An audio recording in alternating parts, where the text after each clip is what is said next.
Baby Dude is back with another Baby Dude dad interview. Today, I have a 7-time dad. You might know him from a little catch he had in the Super Bowl, the helmet catch, mostly known for playing with the New York Giants, and probably the most ridiculous Super Bowl catch of all time. We all know this. Today, I got David Tyree. What's up, man? Hey, man, I'm doing great, man. Appreciate the great intro. 7-time dad makes me feel like more of a champion. Oh my God, that's a huge one. It's like 7-time dad. I have two, bro, and like 7. We'll dive into 7. But how you doing? What's new? Well, I mean, everything, almost everything. Transition out of front office with the Giants in 2020. In a matter of months, we opened up a franchise, Clean Juice, in Morristown, New Jersey, and really just did a fresh rebrand. So just starting to share more of my life, the journey, fatherhood, business, life, leadership, everything, man. So Catch the Moment podcast. So all types of fun things going on, man. Man, you're a busy guy. And then, like we said, 7-time dad. So you have all this new stuff. You played in the NFL. You had all this stuff going on. I think your twins were born while you were still playing, right? Or just right after the Super Bowl or something like that. Correct. 2.5 weeks after. February was a good month. You just jumped in right on it. How is it with 7 kids and everything you just said you had going on? How do you balance dad? Yeah, you know what? Balance is a word that I know.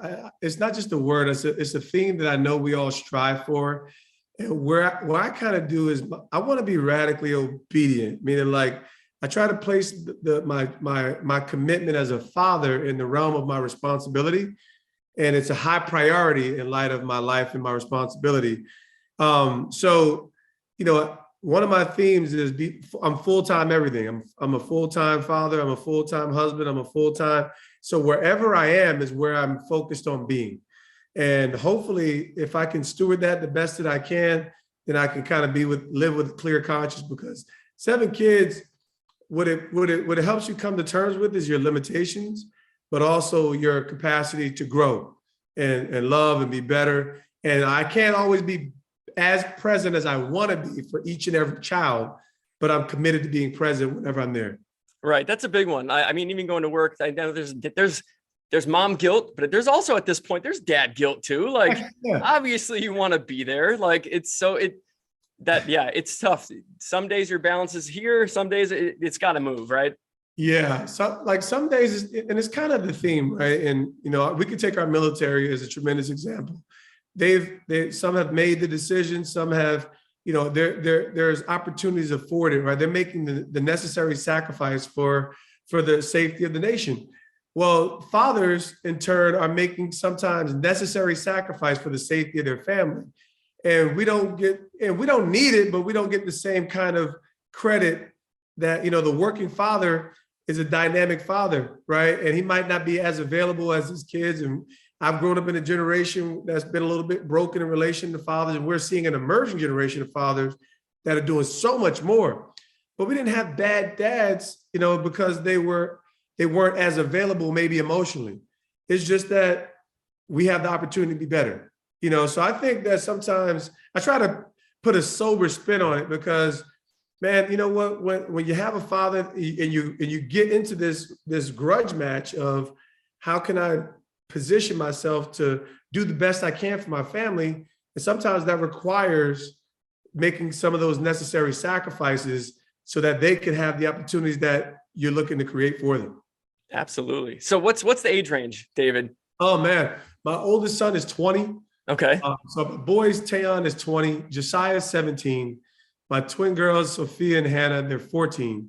Then I have Solomon, he's 12, and Samuel is 10, and my youngest daughter is Alina.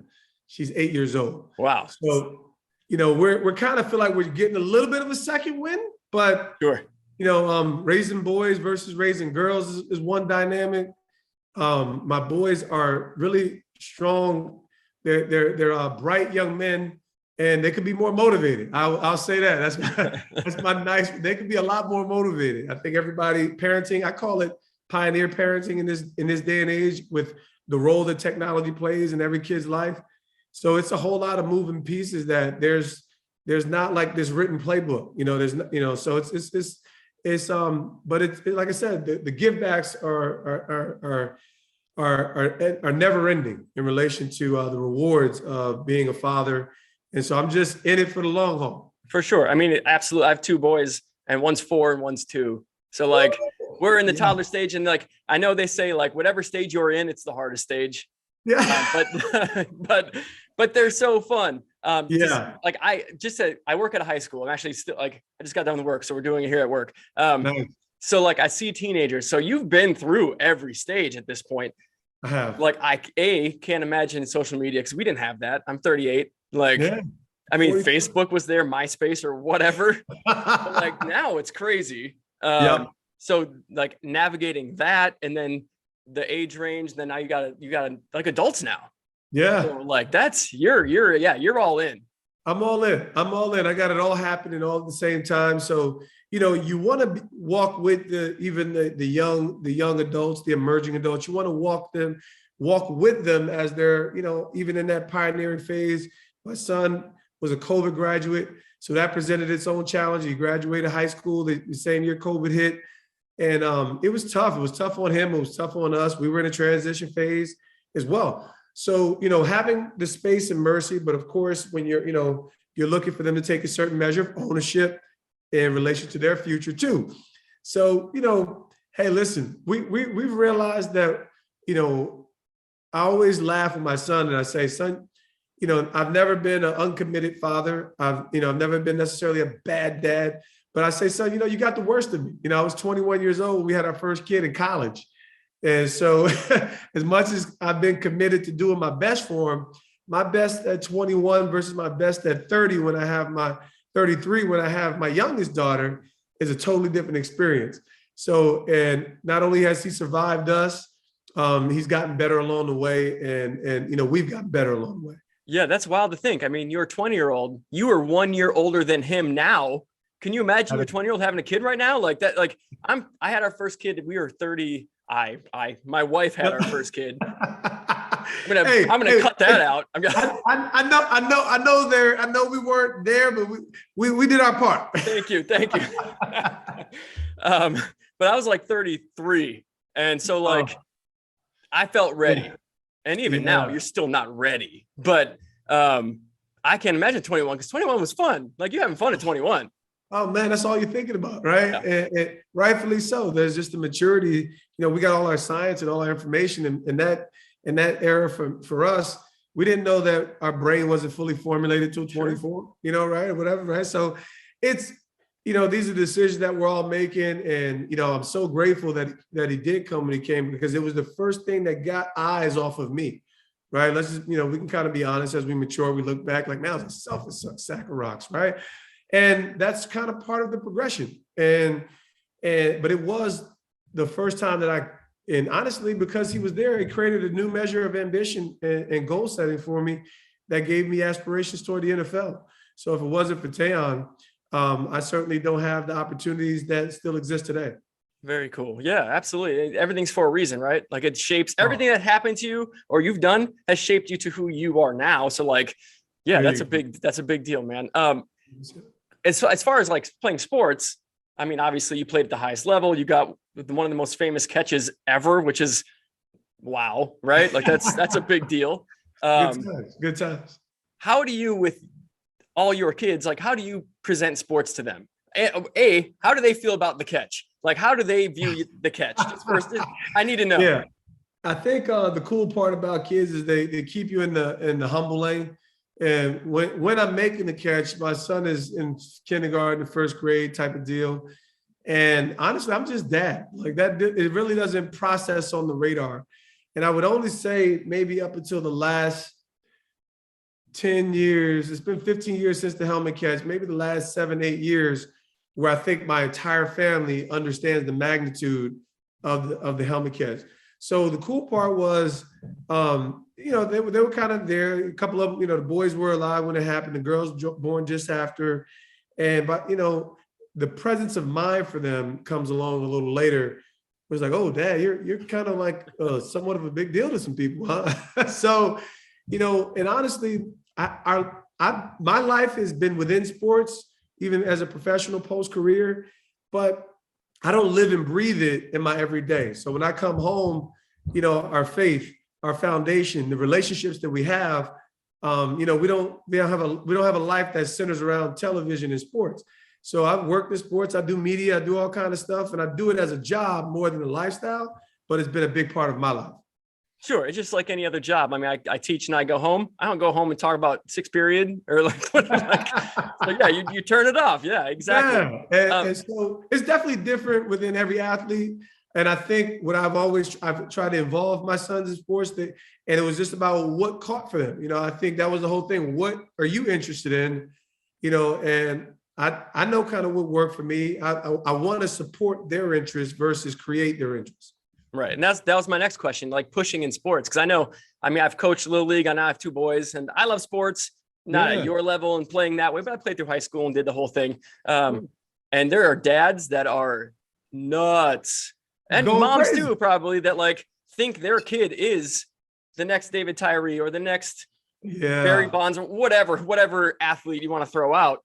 Yep. Like, how do you as a professional who climbed that ladder push that on your kids or not push on your kids?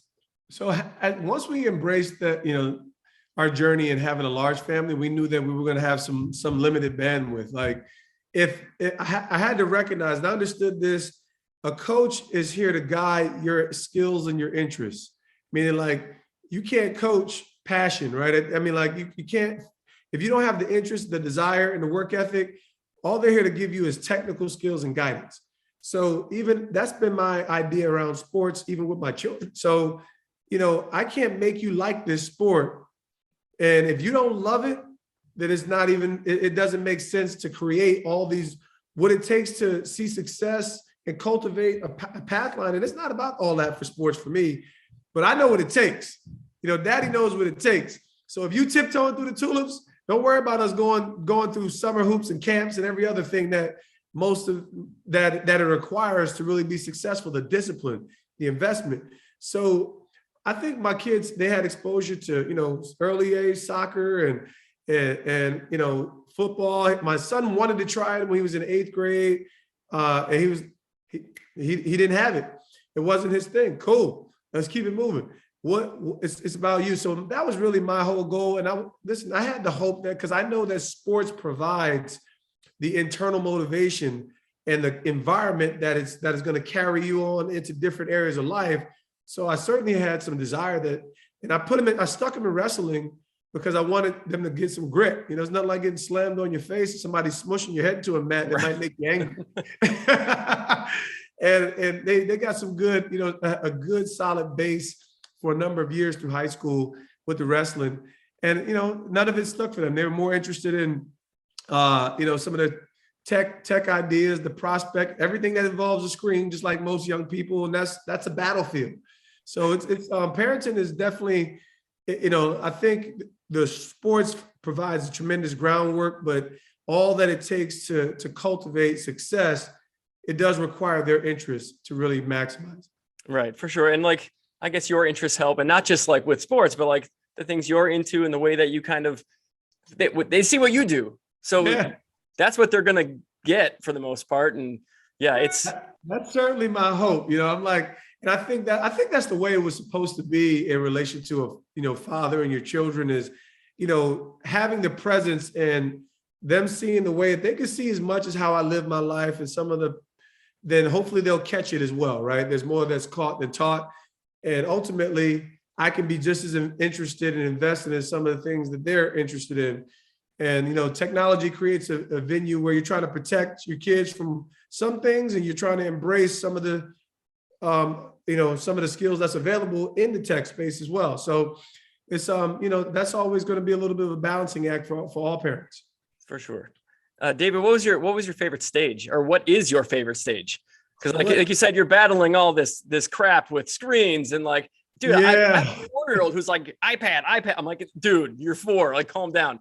So like, what stage is your favorite? Like everyone's like, I have a 4-year-old and 2-year-old, like, oh, I love that stage. And like, where do you fall on that line? I think in light of my experience up to this point, I think my experience, I would have to say, I think there's this nice little sweet spot as they're moving toward these what traditional adolescent years between 10 and 14. And, because you want to bring them everywhere. And there's still a bit of a softness and availability in that relationship. Once 14, 15, then the social dynamic of, whoever their friends are and what they think they know and what they know, right? And, and there's a little bit more of a joust that can come along with that, where, I don't want to fight with my teenage sons about, what's best.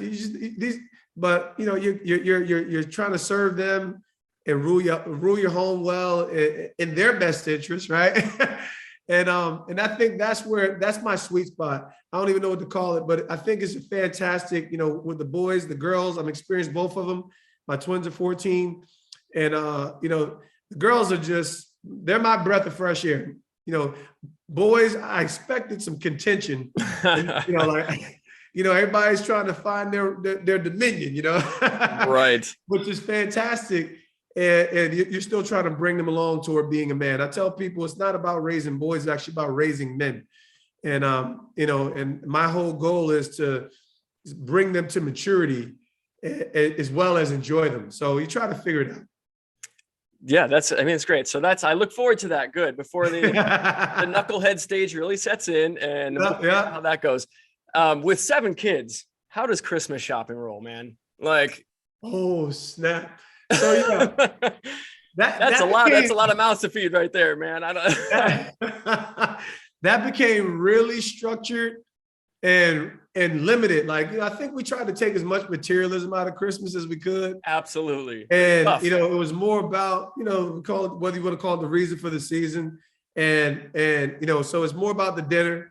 It's more about the family than it has been about the gifts. And that was an evolution through the years, not just because of, forget it, it definitely served the budget well, right? But right. But I think ultimately we evolved in kind of extracting out what's the most important part of this season, and let's major in that. So it's definitely more about the meal, how we're spending time with our family and our friends versus the tree, the gifts, and all that. So we made those kind of decisions a long time ago, whereas my younger kids, they don't have a traditional idea of Christmas.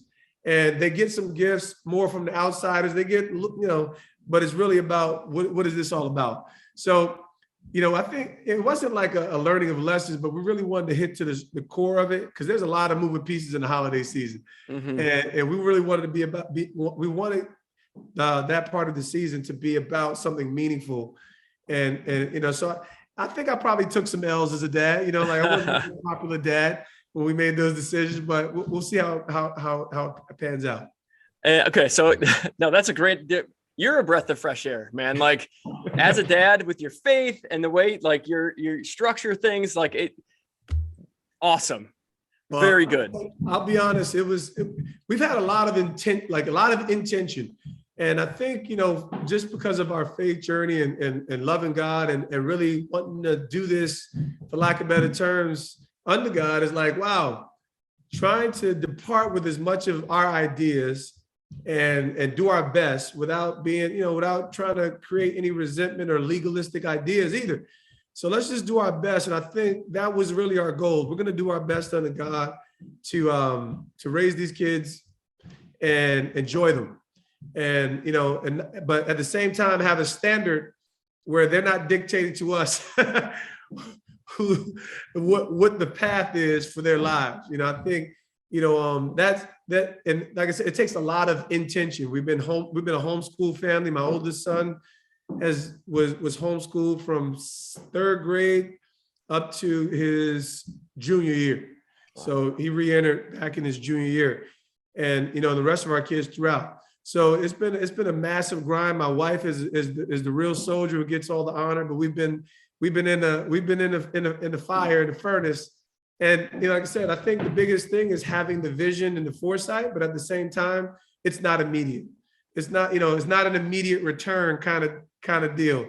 And so that's what we're expecting to enjoy some far off, great prosperity, have some amazing adults, and enjoy the process while we have our pain points too. But they're amazing kids. Absolutely. Good for you, man. I guess one more good one is for dads, because I have the same issue I struggle with, is finding me time. So like, and because you have a wife and I have a wife, that there's so much going on with work and kids. I need to make time for my wife and I to have a relationship. I need to make time for me to get fitness, or that's why the dad bod happens, right? So like, to like find and take these chunks to make sure I take care of me and take care of my relationship with my wife. Like, what tips do you have for dads to kind of make that happen? I think the number one thing is prioritize your marriage. The best thing that you can do for your children is to prioritize your marriage. Our whole goal is to actually get them out the house, right? So what happens is, and it's probably a bigger trap for the moms than it is for the dads, because they invest a different kind of energy.